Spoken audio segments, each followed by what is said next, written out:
Atomic Habits. Chapter 2. How your habits shape your identity, and vice versa. Tell me, who are you? Not your name.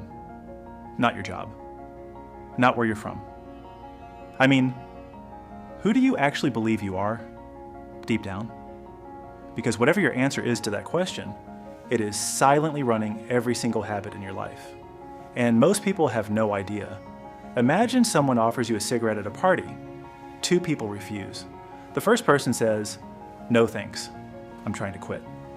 The second person says, "No thanks, I'm not a smoker." On the surface, those sound almost identical, but they are worlds apart.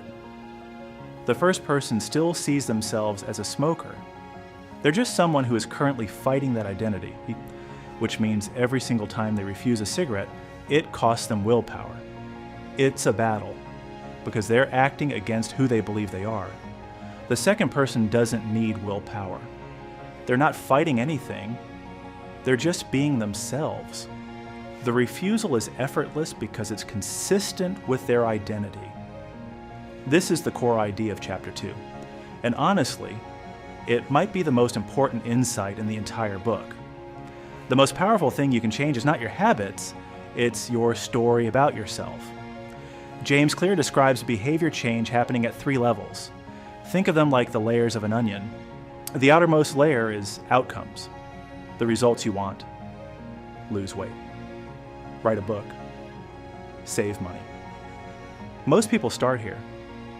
They set a goal. They focus on the result they want to achieve. And there's nothing wrong with having goals. But if this is your only layer, you're building on sand.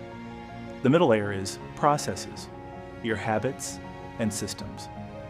What you actually do every day. Going to the gym, writing 500 words each morning, tracking your spending.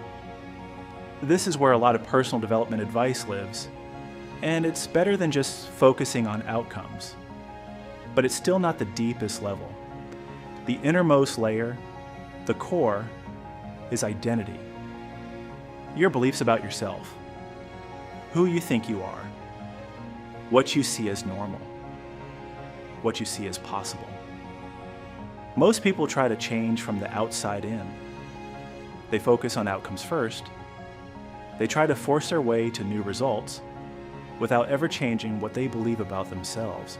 And that's exactly why the change never lasts. Because the moment the pressure drops, the moment life gets hard or busy or stressful, they snap back to who they believe they are. Clear's argument is simple, but radical. Start from the inside out. Start with identity. Here's something fascinating. The word identity actually comes from the Latin root, meaning repeated beingness. What you are is what you repeatedly do. Not what you intend to do. Not what you wish you did. What you actually, consistently do. Your identity is not something you declare once and have forever. It is something you vote for every single day through your actions. Every time you go for a run, you cast a vote for the identity of someone who is athletic. Every time you sit down to write, even when you don't feel like it, you cast a vote for the identity of someone who is a writer. Every time you choose the salad, you cast a vote for the identity of someone who values their health. And here's the key. You don't need to win every vote. You just need to win the majority. No one is consistent 100% of the time. The goal is not perfection. The goal is to become the kind of person who mostly shows up and who believes over time that showing up is just what they do, because that belief changes everything. So how do you actually change your identity? Clear breaks it into 2 steps, and both of them are simpler than you'd expect. Step 1, decide the kind of person you want to be. Not the outcome you want to achieve, the person. Not, I want to run a marathon, but I want to be the kind of person who runs. Not, I want to write a bestseller, but I want to be the kind of person who writes every day. That single reframe shifts a target from an event to an identity, from a finish line to a way of living. Step 2. Prove it to yourself with small wins. This is the part people skip. You can't just decide to be someone new and expect to feel like that person immediately. You have to build evidence. Every small action that aligns with your new identity is a piece of proof. You miss a day? That's one lost vote, not a lost election.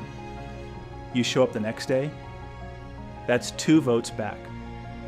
The evidence starts to accumulate, and slowly, undeniably, your self-image starts to shift. Here's a question that changes everything once you start asking it. What would a healthy person do right now? Or, what would a disciplined person do right now? Or Sim, what would someone who respects their future self do in this moment? You don't have to be that person yet. You just have to ask the question. And then act on the answer, even once. That's a vote. That's identity in motion. Now here's the part nobody wants to talk about. Identity is a two-way street. It works for you when you're conscious of it, but it works against you when you're not. How many times have you heard someone say, "I'm just not a morning person," or "I've always been bad with money," or "I'm just not the kind of person who exercises"? Those aren't observations. Those are decisions. Unconscious ones, but decisions. Every time you say, "I'm just not that kind of person," you are casting votes against the version of yourself that could exist. You are making it harder for that person to ever show up. Because the brain does not separate facts from beliefs it hears repeated often enough, say something about yourself enough times, and your brain starts treating it like truth. The stories we tell ourselves are the most powerful habits we have, and most of us have never once questioned them. That's what this chapter is really asking you to do. Not to change your routine, not to set better goals, to interrogate the story. So here is what James Clear is saying in chapter 2, underneath all of it. Every habit you have right now is a reflection of who you currently believe you are.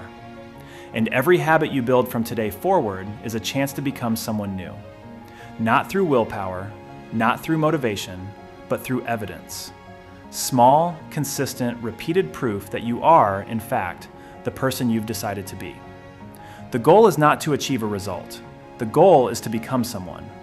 Because when you become the right person, the results follow automatically. In chapter 3, we get into the actual mechanics, how habits are built, how they work in the brain, and the simple 4-step loop that controls almost every behavior you have, including the ones you've been trying to break for years. That one is going to make a lot of things click. If this hit differently than you expected, share it with someone who's been trying to change and keeps falling back to old patterns. This is the chapter they need. Subscribe for chapter 3, and I'll see you there.